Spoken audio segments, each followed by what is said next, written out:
Bueno, muchas gracias, antes que nada, al Departamento de Antropología por haber abierto este espacio para que presentemos estos trabajos. Adriana también por habernos colaborado con la moderación de esta mesa y Alexandre también por su ponencia y por su colaboración en la organización. Bueno, entonces, como ya lo dijo Adriana, el trabajo que les voy a presentar hoy se llama Prensa y estereotipos, relatos sobre el multihomicidio de la Narvarte. Y antes de empezar, me gustaría hablar un poco de manera muy breve de cómo llegué a este tema. Este es un trabajo que es la primera vez que lo presento, es inédito, no se ha publicado en ningún lado tampoco, y esto tiene mucha relación con lo que nos decía Antonio al comienzo de la mesa, y es un ejemplo de cómo uno puede utilizar los conceptos teóricos para analizar ciertos problemas de la vida cotidiana, ¿no? Entonces, como ya también lo señalaba Adriana, pues yo vengo de los estudios afro, llevo mucho rato haciendo diferentes proyectos, tanto desde la historia como desde la antropología, y cuando uno trabaja estos temas, pues llega al concepto del estereotipo porque tiene mucho que ver con el racismo, ¿no? Entonces, con este, digamos, panorama teórico que yo tenía refundido por allá de hace muchos años, empecé de nuevo a leer estas notas de prensa de las cuales les voy a hablar hoy. Entonces, me quería comentar esto porque, como decía Antonio, pues sí es un ejemplo de cómo uno puede utilizar estas herramientas para abordar otros problemas. Entonces, bueno, el año pasado, como ustedes saben, el 31 de julio del año pasado, fueron asesinadas 5 personas en un departamento de la calle Luz Aviñón, de la colonia Narvarte. La primera de las personas que fue identificada fue Rubén Espinosa, que era un fotógrafo que venía de Veracruz. Yo ubiqué a Rubén porque durante los meses anteriores había habido ya algunas denuncias, tanto de amigos conocidos como activistas sociales y periodistas que venían señalando que Rubén salía amenazado de Veracruz, ¿no? Entonces, a medida que fueron pasando los días, de manera muy gradual, a cuentagotas, empezamos a saber información acerca de las 4 personas que acompañaban a Rubén, que eran 4 mujeres cuya identidad inicialmente no se sabía. Esas 4 mujeres fueron Nadia Vera, que también era una antropóloga, activista, también venía de Veracruz y también había denunciado algunas amenazas u hostigamientos allá en Veracruz. Alejandra Negrete, que era una empleada doméstica proveniente del Estado de México. Yesenia Quiroz, que era una joven maquillista de Mexicali que estaba estudiando aquí en el DF. Y el detalle que más me llamó la atención es que los medios hablaban de una mujer colombiana, que luego supimos que se llamaba Mile Virginia Martín, y luego también supimos que Mile había llegado a México en 2010,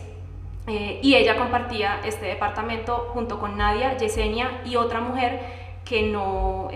murió en este ataque porque no estaba.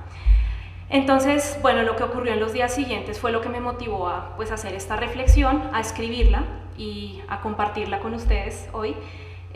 Escribí un texto que les voy a leer algunas partes y otras se las voy a contar. Y como decía, lo que me motiva a escribir esta reflexión es que la prensa empezó a crear y a difundir un relato que a mi parecer es estereotipado en torno a las víctimas y sobre todo a Mile, a la ciudadana colombiana, y de esta manera lo que parecía un crimen contra la libertad de expresión, que estaba de alguna forma anunciado con las amenazas que se habían develado o hecho públicas hacia Rubén, se convirtió en una disputa por drogas y prostitución que llegó a una colonia muy céntrica del DF. Entonces, lo que yo creo es que este tipo de relatos estereotipados lo que hicieron fue de alguna manera diluir las posibles motivaciones políticas de este crimen. Entonces, en esta ponencia, mi objetivo es analizar varios artículos de prensa que abordaron este hecho durante los días siguientes y hacer una reflexión sobre la forma en que los medios representaron a las víctimas, en especial a Mile, la ciudadana colombiana. Y yo planteo que esta representación que se hizo desde la prensa reprodujo estereotipos nacionales y de género que contribuyeron o que favorecieron el ejercicio de violencias simbólicas contra las víctimas y contra sus familiares, y que contribuyeron a explicar, legitimar y de alguna manera justificar este crimen. Entonces mi objetivo no es tanto entrar en las inconsistencias del caso o en las contradicciones de cómo se manejó, sino más bien yo lo que me propongo es leer una serie de notas de prensa a la luz del concepto de estereotipo. Y en esta revisión también, pues para poderla realizar, me basé o retomé algunos planteamientos de Van Dyck en su libro La noticia como discurso. Los textos que estudié provienen de una búsqueda que hice en internet, que pues llevo ya un rato realizando, pues casi que desde que ocurrió esto. De aquí seleccioné 15 textos que son los que con base en los que escribí este texto que presento hoy, y estos textos provienen de los portales web de las siguientes publicaciones que les voy a leer: Letra Roja, El Universal, SDP Noticias, Grupo Fórmula, El Financiero, El Diario, Primer Sistema de Noticias, El Informador, Excelsior, Notinfomex, Vanguardia, Pulso, Multimedios, La Razón y El Gráfico.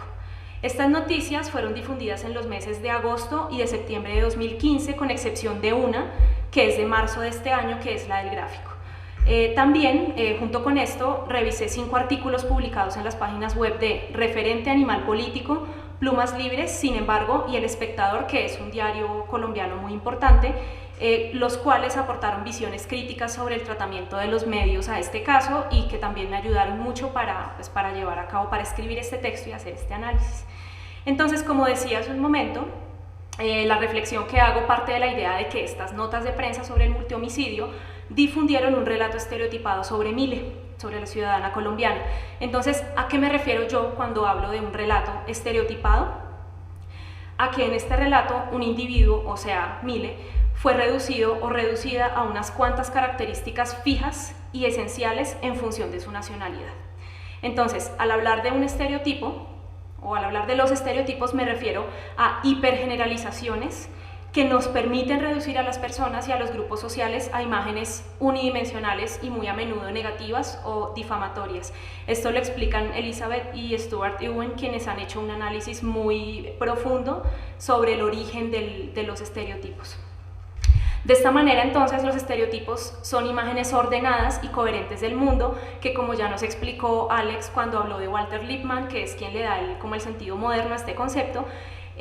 nos hemos adaptado a estas imágenes y, de acuerdo con ellas, los individuos y las cosas ocupan un lugar inequívoco en el mundo y su comportamiento responde a lo que esperamos de ellos, ¿no? Entonces, el estereotipo es una categoría práctica, es decir, que utilizamos en el día a día, es una forma de manejar las relaciones sociales y que está presente en las ideas o en las imágenes que nos vienen a la mente de manera inmediata cuando evaluamos a una persona, a un grupo o a un hecho. La fuerza entonces de los estereotipos es que se asimilan a lo banal, a lo normal, a lo cotidiano, a lo inofensivo, y entonces se manifiestan en afirmaciones y en expresiones que parecen muy como normales o incluso inocentes. Entonces tendemos a no cuestionar el contenido de estos estereotipos porque, como son utilizados tan a menudo, no consideramos o no los vemos como parte de ideologías racistas, sexistas, discriminatorias o clasistas, ¿no? Esto lo desarrolla Elizabeth Kunin. El estereotipo, entonces, lo que hace es fijar y esencializar las características de un colectivo y de esa manera presenta estas características como algo aislado de los cambios históricos, de las transformaciones o de las invenciones. Esto lo desarrolla mejor también Ricardo Pérez Monfort en su trabajo sobre los estereotipos regionales en México. Entonces, esta capacidad de reducir, esencializar y naturalizar la diferencia hace que el estereotipo divida lo normal y lo aceptable de lo anormal y no aceptable y que expulse lo que no encaja en este esquema. Por esta razón, el estereotipo es parte del mantenimiento del orden social y simbólico y tiende a ocurrir en situaciones de desigualdad de poder. Esto lo afirma Stuart Hall en su trabajo El espectáculo del otro. Entonces, ¿qué tienen que ver los estereotipos y la prensa y los medios, ¿no? Retomo otra vez a Elizabeth y Stuart Ewen, de quienes hablaba hace un rato, y ellos explican muy bien que, a pesar de que desde la antigüedad hemos recurrido a definir a las personas y a los grupos humanos con base en categorías muy simplistas, en el mundo contemporáneo este problema de los estereotipos se ha vuelto como mucho más, digamos, intenso o más relevante, porque los medios de comunicación han contribuido a la difusión muy rápida de este tipo de imágenes. En el mismo origen de la palabra estereotipo, explican estos autores, hay una relación pues, muy clara con los medios, ya que este término hacía referencia a un proceso que permitió imprimir textos en distintas prensas al mismo tiempo por medio de la duplicación de unas placas de metal que permitían reproducir páginas completas. Entonces, de esta manera se logró una circulación inédita de la información que se publicaba, ¿no? Va a ser a comienzos del siglo XX cuando Walter Lippmann le va a dar digamos, sentido en que conocemos el término hoy en día, es decir, como unos modelos o mapas del mundo que nos permiten conocerlo de manera previa sin haber estado en él, ¿no? Para Lippmann, entonces, las preconcepciones que tenemos sobre el mundo antes de verlo gobiernan nuestro proceso de percepción y marcan ciertos objetos como familiares o como extraños, y hacen énfasis en la diferencia al punto en que lo que nos es un poquito familiar nos parece muy conocido y lo que nos es un poquito desconocido nos es demasiado ajeno. Entonces, estas imágenes lo que hacen es que nos dan una idea de la realidad y nos proveen de defensas ante lo que consideramos como amenazas, de esta manera protegiendo nuestra posición en la sociedad. En el mundo contemporáneo, dicen los autores, los medios masivos habrían reemplazado a las redes consuetudinarias que existían antes, por medio de las cuales se transmitía el conocimiento sobre lo que era familiar o lo que no era familiar, y por ello el auge de los estereotipos parece venir muy de la mano con el incremento de las conexiones globales en el mundo contemporáneo. Entonces, eso es lo que dicen los autores acerca del vínculo entre el estereotipo y la prensa, es decir, hay una relación muy cercana entre esta difusión masiva de información y el uso de imágenes simplificadas como estereotipos. Entonces, como decía, los discursos que elabora la prensa, que elaboran los medios, a menudo presentan imágenes o hacen representaciones simplificadas del mundo. Y cuando hablo de representaciones, me refiero, de acuerdo de nuevo con Stuart Hall, a el proceso de producción de sentido de los conceptos por medio del lenguaje. ¿Qué quiere decir eso? Que el sentido de las cosas no está dentro de las cosas, sino que está en quien las ve, ¿no? Es decir, que somos las personas quienes asignamos esos sentidos. Eso quiere decir que esos sentidos estereotipados incluso pueden ser cambiados, pueden ser cuestionados, revertidos, desarmados, etcétera, ¿no? El discurso periodístico, entonces, lo que hace es que expresa representaciones diversas sobre el mundo y, en este sentido, no se dedica a retratar una imagen fiel o correcta, ni tampoco necesariamente deformada del mundo y de la realidad, sino que conforma un marco mediante el cual se construye el mundo social. Van Dyck ha trabajado ya esto en el libro que mencionaba antes, y él explica que hay que tener en cuenta que el ejercicio periodístico se da o tiene lugar en una red que cuenta con sus propios mecanismos organizativos, burocráticos, de validación de las noticias, y que entre quienes producen esas noticias se crean redes de facticidad que a su vez dan una ilusión de credibilidad, pero que en última instancia lo que hacen es legitimar el statu quo al privilegiar ciertas versiones, que por supuesto son las versiones oficiales de actores institucionales o políticamente legitimados que tienen relación con esos mismos medios de comunicación. Todo esto es para decir pues, que hay que tener en cuenta o hay que tener muy presente el contexto de producción de la noticia. Van Dyck también ha mostrado que los discursos periodísticos configuran ciertos esquemas o guiones a partir de los cuales tienden a cubrir los acontecimientos. Entonces, lo que yo quiero plantear es que en estas notas que estuve leyendo, identifiqué dos esquemas o dos guiones o dos historias que se repiten de manera recurrente. Por una parte está la de la responsabilización de las propias víctimas en lo que les pasó, ¿no? Y por otra está la del papel corruptor de la mujer extranjera, que de acuerdo con el estereotipo nacional que se le asigna, parece ser la causante de la desgracia y de la muerte. Entonces, bueno, empiezo por los titulares. Creo que ya deben haber visto algunas de las notas que están pasando. Y de entrada, los titulares, los resúmenes y las cabeceras de las notas, es decir, todo esto que aparece en fuentes un poco más chiquitas debajo del titular grandote de la noticia, nos presentan indicios acerca de estos dos relatos, y eso es muy importante tenerlo en cuenta porque, volviendo a Van Dyck, él explica que la interpretación global de un texto no se da cuando uno ha terminado de leer todo el texto y ha interpretado cada una de las palabras o las frases que están en ese texto, sino que se produce por medio de conjeturas a partir de lo primero que vemos, ¿no? Entonces, de alguna manera, el tema del artículo, los titulares, los subtítulos, estas cosas que vemos primero y que nos llaman la atención, actúan un poco como una forma de control sobre el sentido posterior que le vamos a dar al texto. Por ello, una de las características del discurso periodístico, dice Van Dijk, es su capacidad de señalar temas claves mediante titulares que parecen funcionar como resúmenes de la misma noticia y que le permiten al lector hacer una interpretación de un significado global del artículo que está leyendo, incluso antes de haberlo terminado de leer, ¿no?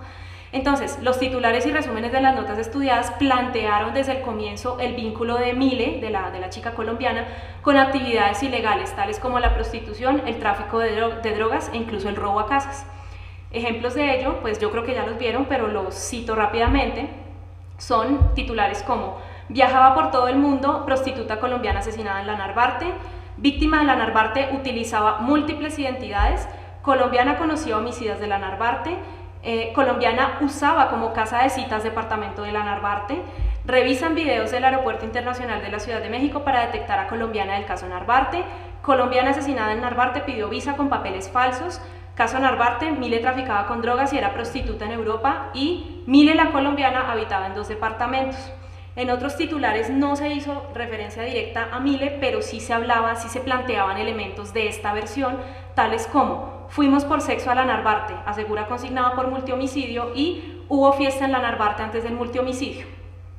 Los resúmenes de estas notas parecen tener una función similar, es decir, orientar la lectura desde el inicio hacia las actividades ilegales, ¿no? E incluso vincular a Mile o a sus connacionales con este tipo de actividades. Tal es el caso de frases como: indagan si Nicole se relaciona con robos a casas en la capital. Hay que recordar que en los días siguientes, cuando no se conocía la identidad de Mile, se le denominaba como Simón o Nicole, fueron como los alias que circularon en la prensa. O autoridades capitalinas investigan a bandas criminales integradas por colombianos. La estructura y el orden de los elementos que componen estos relatos periodísticos tienen también una finalidad semántica y retórica. ¿Eso qué quiere decir? Una finalidad de significado y de persuasión, de convencimiento del lector. Entonces, Van Dijk explica que una de las características de estos discursos de prensa es que se presentan de manera troceada, es decir, como cortada, dividida, ¿no? A diferencia de otros textos que no se presentan por partes, sino como un todo, ¿no? La información, entonces, dice Van Dijk, se organiza de acuerdo con su relevancia, y entonces lo que el periodista considera como más importante es situado en la posición más destacada de la noticia. Esto quiere entonces decir que los aspectos más relevantes son puestos en primer lugar, ¿no? A su vez, la elección de determinadas palabras para describir a los actores no es tanto un asunto o un problema semántico, es decir, de significado del texto, sino más bien la expresión de ciertos valores de los medios, de la persona que escribe la nota, y esta elección justamente está vinculada con otros aspectos del contexto de producción de la nota y de las ideologías de quien la produce. Entonces, en este sentido, hay una diferencia más que sutil entre hablar de una mujer que es víctima y hablar de una prostituta colombiana. Y también hay una diferencia más que sutil entre referirse a una mujer por su nombre y designarla por su nacionalidad. Hay que recordar entonces que durante los días que siguieron al crimen, Mile fue denominada en diversas notas periodísticas como la colombiana, ¿no? E incluso cuando ya conocíamos su identidad, los medios seguían hablando de la colombiana de la Narvarte. Ejemplo de ello son titulares como: colombiana conoció homicidas de la Narvarte, colombiana víctima más lastimada en multihomicidio de la Narvarte, o colombiana pudo ser blanco de ejecución en la Narvarte. Y un ejemplo de lo que decía antes es: Mile, la colombiana, habitaba 2 departamentos, es decir, ya conocíamos su identidad y aún así se seguía utilizando este referente nacional para identificarla. Entonces, desde el planteamiento de los temas y la estructura de los titulares, las noticias parecen estar dando por sentado el vínculo entre la ciudadana colombiana y los oficios ilegales que resultan coherentes con el estereotipo nacional que se le asigna, ¿no? Entonces, sobre ella, desde el principio se dijo que trabajaba como edecán, aunque su familia dice que es modelo, lo cual pues no es la misma cosa, pero pues la información sobre esto ha sido pues bastante, digamos, escueta, ¿no? De todas maneras, en los discursos periodísticos analizados, la posible práctica de una actividad como la prostitución implica el vínculo con otros oficios concebidos como parte del estereotipo y que también son ilegales, como el tráfico de drogas o la pertenencia a bandas delictivas y de hurto. Entonces, en este sentido, el estereotipo lo que parece hacer es crear una amalgama. Es decir, de manera irreflexiva, estos discursos de prensa nos llevan a suponer que si la chica ejercía la prostitución, necesariamente tenía que estar vinculada con todas las actividades coherentes con ese estereotipo. Entonces, en suma, lo que hacen este tipo de textos, de titulares, de encabezados, es plantear ser colombiana como un sinónimo de prostituta, narcotraficante, ladrona y, en suma, ilegal. Tanto en la redacción de la noticia como en la comprensión de esta, empleamos mecanismos de reducción semántica, dice Van Dyck, es decir, suprimimos los detalles que consideramos irrelevantes. Esta reducción, entonces, supone un conocimiento general del contexto de la situación que a menudo los mismos medios nos presentan de forma estereotipada. Entonces, en este sentido, el discurso periodístico necesariamente conlleva un punto de vista de quien lo escribe, ¿no? Este ejercicio de asignar unas características reducidas, fijas y naturalizadas a un actor o colectivo es reiterado en las notas que presento acá y que analicé. En ellas, entonces, no hay nunca un cuestionamiento de este estereotipo, sino que, por el contrario, este estereotipo se usa y se usa de manera repetida para generar un relato que parezca coherente. De esta manera, entonces, estos discursos periodísticos pretenden de alguna forma sumarse a modelos que los lectores ya tienen del mundo y convertirse en textos fáciles de entender y de memorizar. Algunas excepciones a esto fueron artículos publicados en Animal Político, Plumas Libres, Sin embargo, o en el diario colombiano El Espectador, que plantearon pues, su preocupación por cómo se estaba cubriendo la noticia, por cómo se estaba representando a Mile, por cómo se la estaba poniendo incluso como un chivo expiatorio en todo este caso. Pero desafortunadamente, con toda esta avalancha de información tan estereotipada, fue muy difícil o ha sido muy difícil saber realmente quién era Mile y qué hacía en México. Los medios crearon un relato o un retrato más bien de ella, de acuerdo con el cual ella utilizaba múltiples identidades. Creo que vieron ya pasar el titular. Sin embargo, es curioso porque la nota que titulaba esto decía que ella usaba múltiples apodos, pero solamente se refiere a dos, que son Mile y Nicole, uno de los cuales, como ya sabemos, pues es su nombre oficial, ¿no? Otro dato, bueno, ese mismo periódico decía que ella tenía una tercera identidad, que era Azucena Díaz, y que con esa identidad había abierto un perfil en Facebook y se había tomado una foto en un yate en la cual no le aparecía la cara. Pero el mismo diario no caía en la cuenta de que si no se le ve la cara, pues ¿cómo hacemos para saber que sí, en realidad se trataba de Mile, ¿no? Este mismo periódico también afirmó que ella tenía varios números de teléfono, pero los varios números de los que hablaba eran 2 celulares. Pues cualquiera tiene 2 celulares, es decir, no son indicios concluyentes sobre que ella era una persona que se dedicara a la ilegalidad. Y otras notas, de las cuales creo que también ya vieron, titulares, destacaron que ella viajaba a diversos lugares del mundo, tales como España, Curazao, Chile o Perú. De todas maneras, yo creo que importa muy poco lo que sepamos sobre esta mujer, porque tanto empeño en estos detalles sobre su vida me parece que implica que ser prostituta o edecán, que andar con hombres o con mujeres según sea el caso,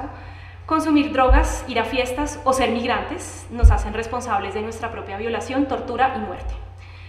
El relato estereotipado, entonces, parece muy verosímil. Entonces, dado que Mile es de nacionalidad colombiana, no parece descabellado que dirigiera una red de prostitución que operaba en la Narvarte, en el mismo departamento, que rentara varios departamentos a la vez, que anduviera en un Mustang a pesar de que no trabajaba, que fuera al aeropuerto a recoger paquetes de droga a menudo,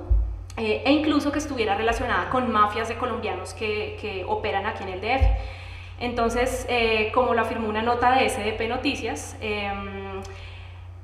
abro comillas, siguiendo la línea colombiana,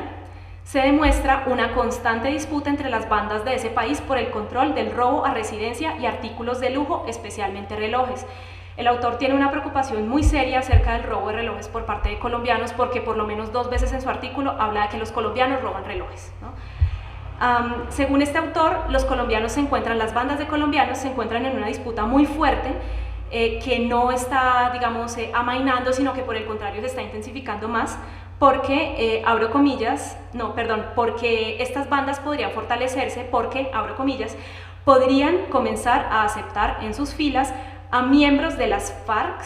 que no ven un futuro en los tratados de paz. Las FARC realmente son las FARC, las Fuerzas Armadas Revolucionarias de Colombia, una guerrilla que data de los 60s y con la cual el gobierno colombiano ahorita está haciendo una negociación de paz en Cuba, ¿no? Entonces el articulista empieza a hilar tan fino y se va hasta 2008 y empieza a hablar de cuando unos estudiantes de la UNAM fueron víctimas de un bombardeo que hizo el Estado colombiano a un campamento de las FARC en la frontera colombo-ecuatoriana, ¿no? Y además de eso, el autor dice que otro indicio que es alarmante es el hecho de que hay un alto mando de las FARC que vive cerca del lugar donde ocurrió el multihomicidio, de lo cual no se presenta fuente, o sea, no entiendo de dónde saca este tipo de informaciones, y todo esto sirve para demostrar que los activistas sociales y estudiantes acá en México tienen nexos con la guerrilla de las FARC, ¿no? Entonces, ahora, además de que Mile es una prostituta, narcotraficante, de que se dedicaba al robo de casa-habitación, está en el centro de una disputa entre mafias de colombianos que se están peleando el territorio de la Narvarte, la del Valle, Polanco, la colonia Buenos Aires, bueno, de toda esta zona céntrica. Entonces, cuando uno lee esto, se empieza a preguntar si no hay que tener miedo en serio a los migrantes colombianos y a sus cuates salvadoreños, panameños y nicaragüenses, que son supuestamente, según el autor, con quienes conforman este tipo de mafias, ¿no? Y todo este artículo termina con el comentario de uno de los lectores, quien dice de manera textual: no debieron quitar la visa mexicana para colombianos. Hay que recordar que hasta noviembre de 2012 los ciudadanos colombianos, incluso quienes venían en calidad de turista, debían solicitar una visa. Entonces, a mí me parece que este ejemplo es muy claro porque se convierte en un sustento para la xenofobia, es decir, para el ejercicio de prácticas de discriminación, exclusión o violencia en contra de un individuo o de un colectivo en función de su origen nacional. Otra de las notas que analicé presentaba como subtítulo la frase: autoridades capitalinas investigan a bandas criminales integradas por colombianos, mismas que estarían relacionadas con el caso.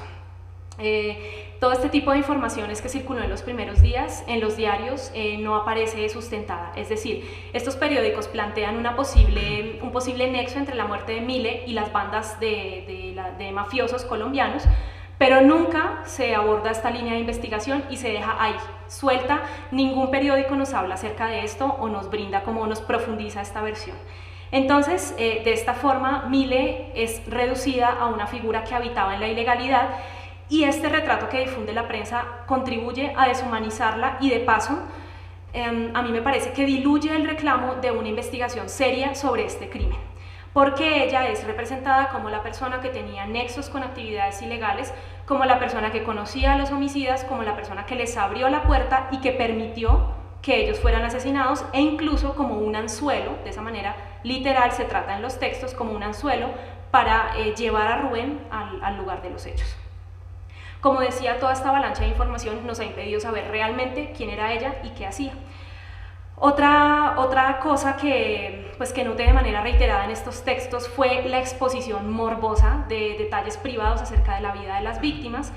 que a mí me parece que son irrelevantes en un reclamo por verdad y por justicia sobre lo que pasó. Entonces, por ejemplo, se hablaba de que 3 de las mujeres asesinadas habían tenido relaciones sexuales recientemente,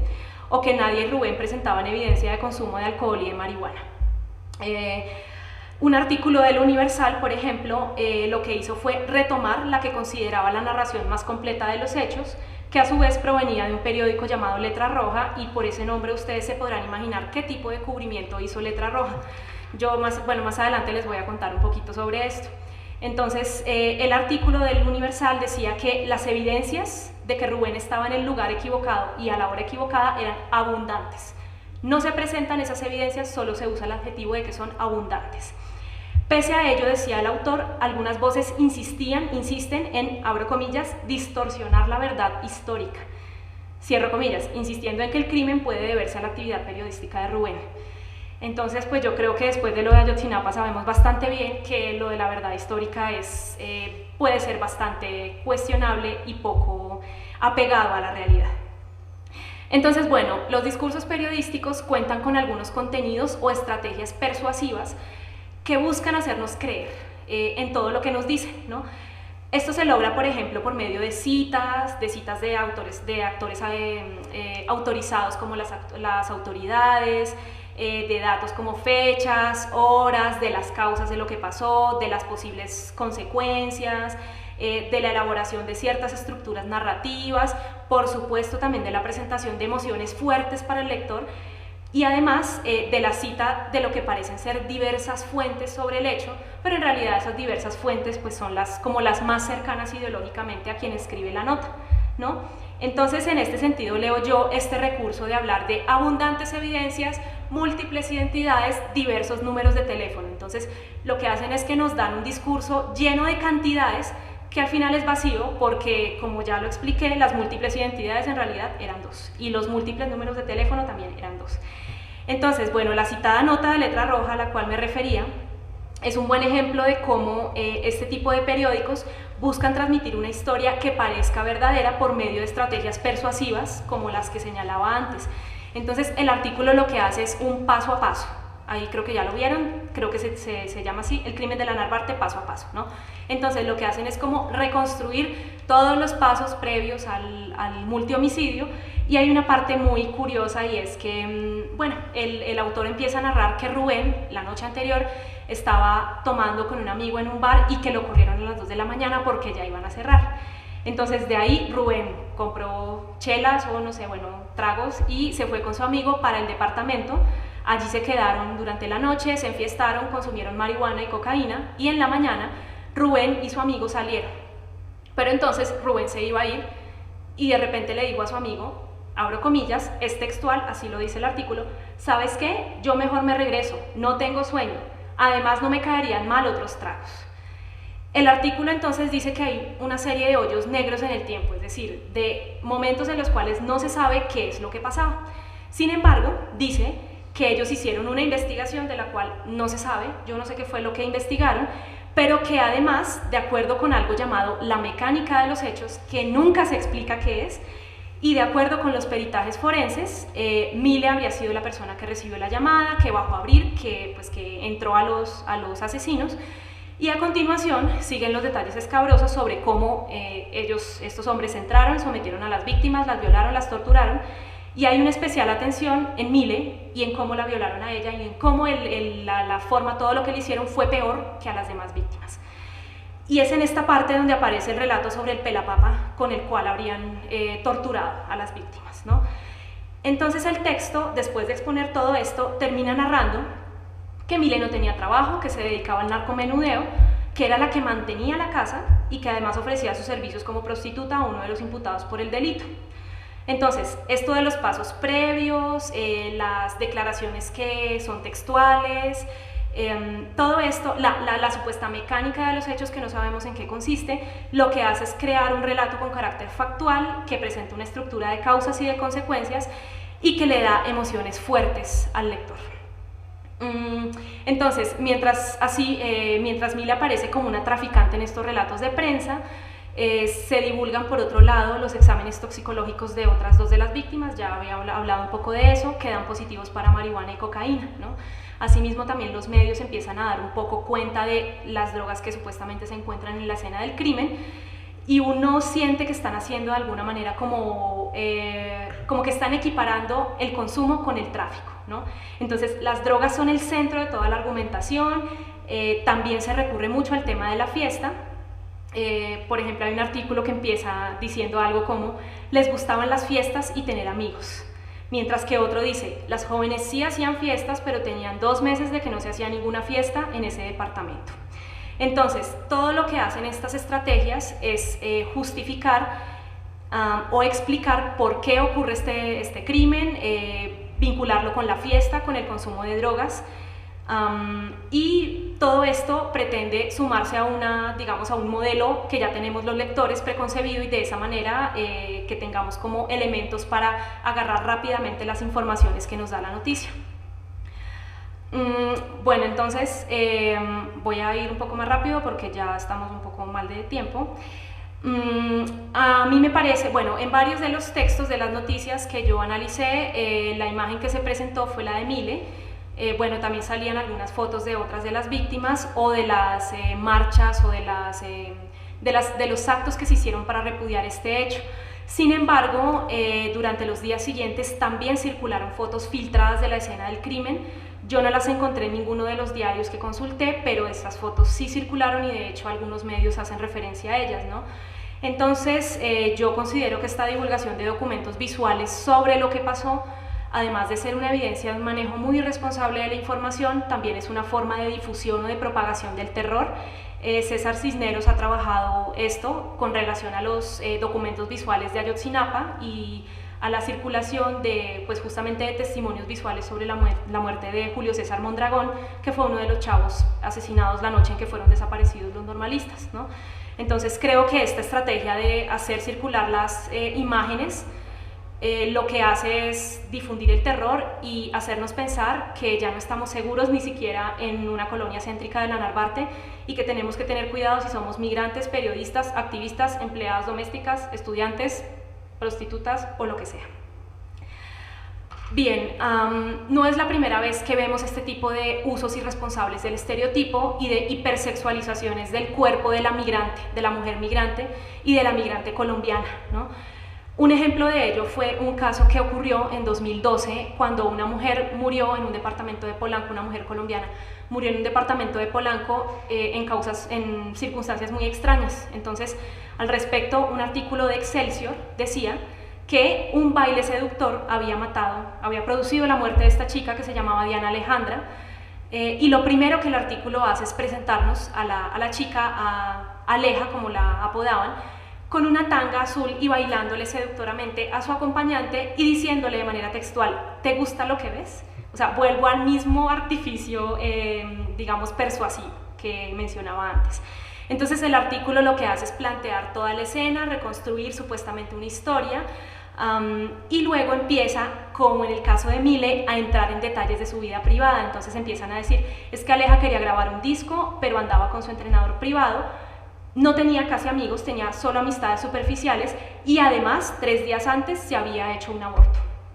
Como si tomar este tipo de decisiones sobre la maternidad y sobre el cuerpo fuera un indicio de algo reprochable o ilegal, ¿no? Entre tanto, el acompañante de ella, de Aleja, huyó del departamento y esto fue tratado como un asunto menor. Entonces, bien, bueno, me voy a adelantar un poquito pues ya para mis conclusiones. Voy a leerlas. En suma, el cubrimiento estereotipado de los hechos de la Narvarte no solo insensibiliza y legitima el hecho violento, sino que también revictimiza a los muertos y a sus familiares al exponer de manera cruda y morbosa detalles de sus vidas que no deberían ser relevantes. Aun si Mile era prostituta o edecán, su oficio no justifica la hazaña en su contra, ni la de los asesinos, ni la de los medios. En este sentido, una nota de marzo de 2016 señalaba que los defensores de las familias de las víctimas parecían estar motivados por razones políticas y no judiciales. Es una nota del Gráfico que ya también pasó ahí, como si fuera un motivo de duda tener un abogado defensor cuando uno sufre la muerte violenta de un ser querido. El artículo asumía como un hecho comprobado que no solo Mile, sino también Yesenia, la chica de Mexicali, ejercían la prostitución y decía de manera textual: por supuesto, las madres de las jóvenes víctimas no aceptan que sus hijas se prostituyan. Insisto, la vida sexual de las víctimas es lo que menos debería importarle a la opinión pública y es comprensible que los defensores busquen politizar este caso porque, aunque el uso y el abuso del estereotipo desvíen la mirada, desde el inicio, familiares, allegados y activistas insistieron en que no se debían perder de vista las amenazas contra 2 de las víctimas. El caso de Mile muestra que el estereotipo no solo puede llegar a justificar diversos tipos de violencia, sino que es en sí mismo una forma de violencia simbólica que reduce y minimiza a una persona o grupo a unos cuantos rasgos fijos. A su vez, el cubrimiento de prensa fue un ejercicio de violencia simbólica no solo hacia la figura de Mile, la extranjera, sino en general a la de las 5 víctimas. No hay que olvidar que Nadia, Yesenia y Rubén también eran migrantes provenientes de distintos estados del país y es probable que esta condición también haya aumentado su vulnerabilidad. Esta reflexión muestra la importancia de hacer un ejercicio crítico en torno al papel de los medios de comunicación en el escenario político y en la opinión pública, así como indagar en el contexto de producción de los discursos periodísticos, Pero más que confirmar la manipulación de los relatos que se construyen desde la prensa o la distorsión, yo considero que es importante entender cómo surgen estas noticias, o sea, el contexto de producción y cómo operan estas representaciones que se elaboran desde la noticia. Es decir, considero que el debate debe ir más allá del lugar común de que los medios nos presentan información distorsionada y falsa, ya que, aquí coincido con Van Dijk, esta idea presupondría la existencia de una realidad objetiva o de una imagen neutral o correcta. Hay que tener en cuenta que la realidad que nos presentan los medios, según este autor, es en sí misma una construcción ideológica que se basa en definiciones dadas por fuentes acreditadas de los periodistas. En otras palabras, los medios de comunicación no son un mediador neutral, lógico o racional de los acontecimientos, sino que ayudan básicamente a reproducir ideologías reformuladas. Entonces, bien, unos meses después de este crimen, un día cualquiera pasé por el frente del edificio donde ocurrió, del 1109 de la calle Luz Aviñón. Había un policía de estos que andan en bici, que estaba parado en la banqueta. En la calle alguien había pintado unas florecitas blancas con una inscripción en color rosa que decía Nadia, pero la inscripción quedó tapada por un coche que estaba estacionado. También un tiempo después del crimen, un grupo de vecinos de la zona, de la Narvarte y la del Valle, decidió hacer 2 murales como una acción para exigir justicia por las 5 víctimas. Busqué los 5 murales, pero en su lugar había paredes pintadas de blanco o de negro, y solo en una de ellas la capa de pintura dejaba entrever algunos de los dibujos que hacían parte del mural. Entonces, a mí todo esto me da la impresión de que, como en otros casos, estamos muy lejos de alcanzar la verdad y, por supuesto, la justicia